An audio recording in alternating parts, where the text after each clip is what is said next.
하나님이 사랑하시는 비싼돈께 성도님들, 지난 하루 동안 평안하셨습니까? 오늘 우리에게 주시는 하나님의 말씀은 출애굽기 4장 18절에서 31절까지 말씀입니다. 하나님의 말씀을 함께 읽겠습니다. 모세가 그 장인 이드로에게로 돌아가서 그에게 이르되 내가 애굽에 있는 내 형제들에게로 돌아가서 그들이 아직 살아있는지 알아보려 하오니 나로 가게 하소서. 이드로가 모세에게 평안히 가라 하니라. 여호와께서 미디안에서 모세에게 이르시되 애굽으로 돌아가라. 내 목숨을 노리던 자가 다 죽었느니라. 모세가 그의 아내와 아들들을 나귀에 태우고 애굽으로 돌아갔는데 모세가 하나님의 지팡이를 손에 잡았더라. 여호와께서 모세에게 이르시되 내가 애굽으로 돌아갔거든 내가 네 손에 준 이적을 바로 앞에서 다 행하라. 그러나 내가 그의 마음을 완악하게 한즉 그가 백성을 보내주지 아니하리니 너는 바로에게 이르기를 여호와의 말씀에 이스라엘은 내 아들 내 장자라. 내가 내게 이르기를 내 아들을 보내주어 나를 섬기게 하라 하여도 내가 보내주기를 거절하니 내가 내 아들 내 장자를 죽이리라 하셨다 하시니라. 모세가 길을 가다가 숙소에 있을 때에 여호와께서 그를 만나사 그를 죽이려 하신지라. 십보라가 돌칼을 가져다가 그 아들의 포피를 베어 그의 발에 갖다 대며 이르되 당신은 참으로 내게 피 남편이로다 하니 여호와께서 그를 놓아주시니라. 그때 십보라가 피 남편이라 함은 할례 때문이었더라. 여호와께서 아론에게 이르시되 광야에 가서 모세를 맞으라 하시매 그가 가서 하나님의 산에서 모세를 만나 그에게 입맞추니 모세가 여호와께서 자기에게 분부하여 보내신 모든 말씀과 여호와께서 자기에게 명령하신 모든 이적을 아론에게 알리니라. 모세와 아론이 가서 이스라엘 자손의 모든 장로를 모으고 아론이 여호와께서 모세에게 이르신 모든 말씀을 전하고 그 백성 앞에서 이적을 행하니 백성이 믿으며 여호와께서 이스라엘 자손을 찾으시고 그들의 고난을 살피셨다 함을 듣고 머리 숙여 경배하였더라. 아멘. 기도하겠습니다. 사랑의 하나님 아버지, 오늘도 우리에게 귀한 말씀 주심에 감사드립니다. 주님의 말씀이 우리의 삶에 늘 꿀송이와 같이 달게 하여 주시고 주님의 말씀을 사모하는 마음도 더하여 주셔서 잘 듣고 순종하는 우리 모두가 되게 하여 주옵소서. 오늘도 듣겠습니다. 이 모든 말씀 우리 주 예수 그리스도의 이름으로 기도드립니다. 아멘.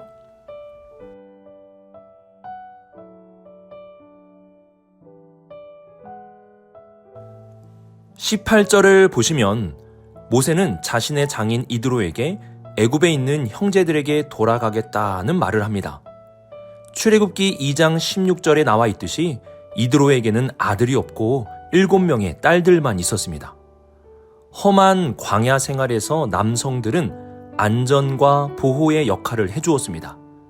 나이가 많은 이드로에게 있어서 모세는 가족을 지키는 안전과 보호의 울타리였습니다. 창세기에 나오는 야곱과 라반의 관계도 이와 비슷했는데요. 라반은 이드로와 달리 고향으로 돌아가겠다는 야곱이 떠나지 못하도록 약 20년간을 지체시켰습니다. 그만큼 가정 안에 남성이 가지는 위치는 정말 중요했다는 것입니다. 그런데 모세의 장인 이드로는 모세를 그냥 보내주었습니다. 놀라운 것은 그냥 보내준 것만이 아니라 평안히 가라고 하며 보내주었습니다. 그리고 19절을 보시면 애굽에서 모세의 목숨을 노리는 자가 다 죽었다고 말씀합니다. 모세가 애굽으로 돌아가는 것이 쉽지 않았던 이유 중에는 자신을 죽이려던 사람들이 애굽에 많이 있었기 때문이었습니다. 그 사람들로 인하여 모세는 도망자가 되었습니다. 하지만 하나님은 그 사람들이 다 죽었다는 사실을 알려주심으로 모세가 평안히 갈 수 있도록 해주셨습니다. 그리고 20절을 보시면 모세가 하나님의 지팡이를 손에 잡았다고 말씀하는데요. 여기서의 지팡이는 마법의 지팡이를 의미하는 것이 아닙니다. 이 지팡이는 광야를 다니며 가졌던 그저 평범한 지팡이였습니다. 하지만 하나님은 그 지팡이를 하나님의 지팡이라고 말씀하시며 하나님이 지금 모세와 함께하고 계심을 알게 해주셨습니다. 모세는 혼자 가는 것이 아니라 하나님과 함께 애굽으로 떠나가고 있다는 것을 알려주시는 것이죠. 또한 모세가 애굽 땅에 들어가게 되었을 때 40년 만에 아론을 만나게 되었는데요. 하나님이 이전에 모세에게 말씀하신 대로 아론과 아름다운 재회를 하게 해주셨습니다. 그리고 아론을 통해 이스라엘의 모든 사람들을 모으게 하셨고, 아론의 입을 통해 하나님이 모세와 함께 하신다라는 것, 또한 모세를 통해 놀라운 일들을 이루실 것들을 보여주었습니다.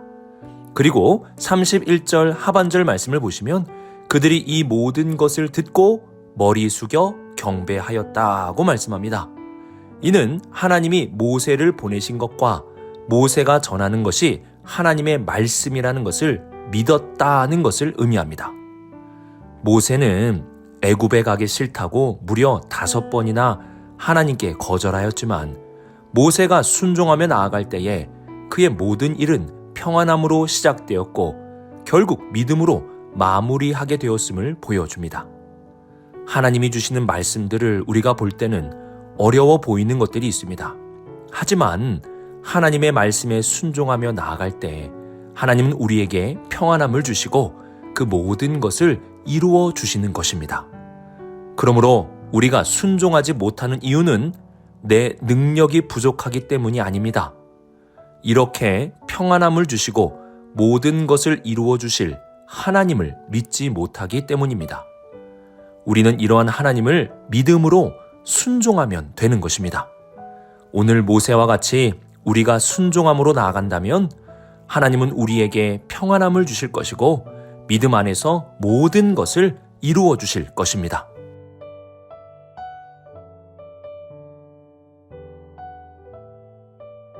(24절) 이하의 말씀을 보시면 모세의 평안한 시작과 함께 한 가지의 문제를 언급하고 있습니다. 오늘 말씀에서는 그 문제를 중요하게 다루고 있는데요. 24절을 보시면 하나님은 그렇게 어렵게 부르고 그 부르심에 순종한 모세를 죽이려고 하십니다. 이 점이 참 이상합니다. 기껏 어렵게 불러놓으시고 왜 죽이려고 하시는 것일까요?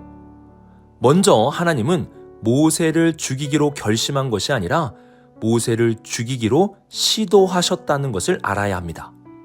하나님은 결정하시면 그 결정대로 이루시는 분이십니다. 하지만 하나님은 모세를 죽이기로 결정하신 것이 아니라 시도하셨습니다. 이는 모세를 죽이는 것이 목적이 아니라 지금 모세가 죽음에 이를 만큼 위험한 행동을 하였다는 것을 알려주기 위함입니다. 모세의 무지와 경솔한 판단에 의해 나타난 행동은 지금 즉시 심판을 받아도 이상하지 않을 만큼 위험한 행동이라는 것입니다. 내가 볼 때는 괜찮은 것 같은 것들이 하나님이 보실 때는 너무나 위험한 것들이 있습니다. 예를 들면 교만이 그러한데요. 우리가 사는 세상에서 교만함에 대해서는 그리 심각하게 다루지 않습니다. 교만하면 패망한다, 교만하면 죽는다, 이 정도까지 말하지 않습니다. 하지만 성경에서의 교만은 패망이고 죽음에 이르는 길이라고 강조하며 말씀합니다. 이처럼 모세가 볼 때는 그리 중요하지 않은 것이었지만 하나님이 보실 때는 너무나 중요한 것이 있습니다. 그것이 무엇일까요? 바로 언약입니다. 하나님은 약속을 매우 중요하게 여기십니다. 우리가 구원을 얻고 생명을 얻을 수 있는 유일한 이유는 하나님이 그것을 우리에게 약속하셨기 때문입니다. 하나님은 우리에게 구원과 생명을 약속하셨습니다. 그런데 약속이라는 것은 한 사람만의 약속이 아닙니다. 상호 간의 약속이 이루어질 때 그 약속이 의미가 있는 것입니다. 우리를 구원하신다는 하나님의 약속에 대한 우리의 동의, 의지, 결단의 약속도 있어야 하는 것입니다.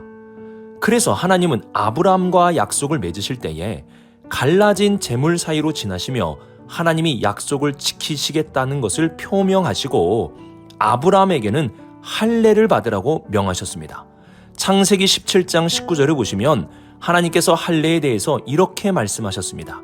할례는 나와 너희 사이의 언약의 표징이니라. 아브라함이 할례를 받았다는 것은 하나님과 약속에 동의하고 의지를 가지고 약속을 지키기로 결단하겠다는 뜻입니다. 하나님이 모세를 죽이려고 하신 사건은 표면적으로 할례에 대한 문제인 듯 보이지만 그 중심에는 약속을 가볍게 여기는 것에 대한 문제를 제기하고 있는 것입니다. 당시 할례는 하나님과의 약속에 대한 표시였습니다. 하지만 오늘 우리는 할례를 받지 않고 있습니다. 왜 우리는 할례를 받지 않습니까? 우선 할례의 본래적 의미는 육체에 가하는 할례가 아니라 마음의 할례입니다. 마음으로 하나님의 약속을 믿는 것입니다. 이러한 마음에 대한 결단의 표시로 육체의 할례를 가하는 것입니다. 문제는 유대인들 사이에서 마음의 할례보다 육체의 할례를 더 중요하게 여기는 일들이 나타나게 된 것입니다. 이들은 약속의 성취로 오신 예수 그리스도를 믿는 마음을 가진 자들에게 오히려 육체의 할례를 받아야 한다고 강조하기도 하였습니다. 마음의 할례, 마음으로 믿고 결단하며 살아가는 삶이 중요한 것인데 육체의 할례를 더 중요하게 여기게 된 것입니다. 그래서 우리는 육체의 할례를 자랑하는 길이 아니라 약속의 성취이신 예수 그리스도를 믿는 믿음을 성령 안에 가지고 살아가는 마음의 할례의 길을 따라가고 있는 것입니다. 중요한 것은 약속입니다. 하나님은 약속을 소홀히 여기고 애굽 땅으로 돌아오는 모세에게 무서운 경고를 하고 계시는 것입니다. 그러므로 우리는 하나님이 우리에게 주신 약속을 반드시 믿어야 합니다. 예수 그리스도 안에 우리에게 주신 약속들이 많이 있습니다. 주님의 십자가로 인하여 죄사함의 약속을 주셨고 부활을 통해 영생의 약속, 그리고 말씀을 통해 천국의 약속을 우리에게 주셨습니다. 이러한 약속을 우리가 믿을 수 있어야 하는 것입니다. 그리고 그 믿음을 우리의 마음에 새기며 마음의 할례를 가지고 살아갈 수 있어야 하는 것입니다.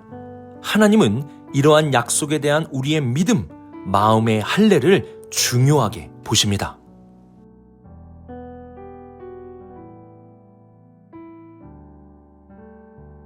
하나님은 오늘 말씀에서 약속의 중요성과 함께 피의 중요성도 알려주십니다. 피의 중요성을 알려주는 가장 유명한 구약의 사건은 유월절입니다. 다들 잘 아시겠지만 유월절 어린 양의 피를 문에 바르면 죽음의 천사가 그 집에 내려야 하는 재앙을 내리지 않고 넘어가게 되었습니다. 하나님은 유월절 사건을 통해 피가 생명을 살리고 피로 재앙을 면하게 될 수 있다는 사실을 알려주셨습니다. 그리고 이러한 유월절 어린 양의 피는 예수 그리스도의 십자가의 피를 가리키고 있습니다. 오늘 말씀은 유월절 사건에 대한 예고편과 같습니다. 21절을 보시면 바로가 하나님의 백성들을 보내지 않을 것인데 그 결과로 23절에서 장자를 죽이리라고 말씀하십니다. 이는 유월절 사건이 일어나게 되는 배경을 가리키는 것입니다. 그리고 24절 말씀에서 하나님이 모세를 죽이려 함은 죽음의 사자가 온 애굽과 이스라엘 땅에 내려오는 재앙을 가리키고 있습니다. 그리고 25절을 보시면 모세의 아내 십보라가 아들의 표피를 베어 그의 발에 갖다 대었다고 말씀하는데요. 여기서 갖다 대다는 히브리어 단어가 출애굽기 12장 22절 말씀에도 나옵니다. 그 말씀을 보시면 우슬초 묶음을 가져다가 그릇에 담은 피에 적셔서 그 피를 문 임방과 좌우 설주에 뿌리고 라고 말씀합니다. 여기서 뿌리고와 오늘 말씀에 갖다 대다가 같은 단어입니다. 그리고 25절 하반절에 십보라는 모세를 향해서 피 남편이라는 말을 하므로 피에 대한 중요성을 강조하고 있습니다. 이처럼 오늘 모세에게 일어난 사건은 유월절 사건의 예고편으로 유월절에 뿌려지는 피의 중요성을 미리 보여주는 것이라 할 수 있습니다. 우리는 피 흘림이 없은즉 사함이 없다는 말씀을 알고 있고 누군가의 희생으로 말미암아 생명을 얻는 이 원리도 잘 알고 있습니다. 피 흘림이 죄를 용서하고 피 흘림이 우리에게 생명을 주는 것입니다. 이러한 피를 예수 그리스도께서 십자가에서 흘리신 것입니다. 우리는 이 피를 믿음으로 구원을 얻고 이 피를 믿음으로 생명을 얻게 되는 것입니다. 오늘 말씀은 우리에게 너무나 소중한 가르침을 줍니다. 먼저는 순종의 중요성을 가르쳐 주는데요. 모세가 순종할 때 평안함을 얻게 되었습니다. 순종하면 평안함을 주십니다. 이와 함께 우리는 믿음의 중요성을 기억해야 합니다. 우리는 무엇을 믿는 것입니까? 하나님의 약속을 믿고 피를 믿는 것입니다.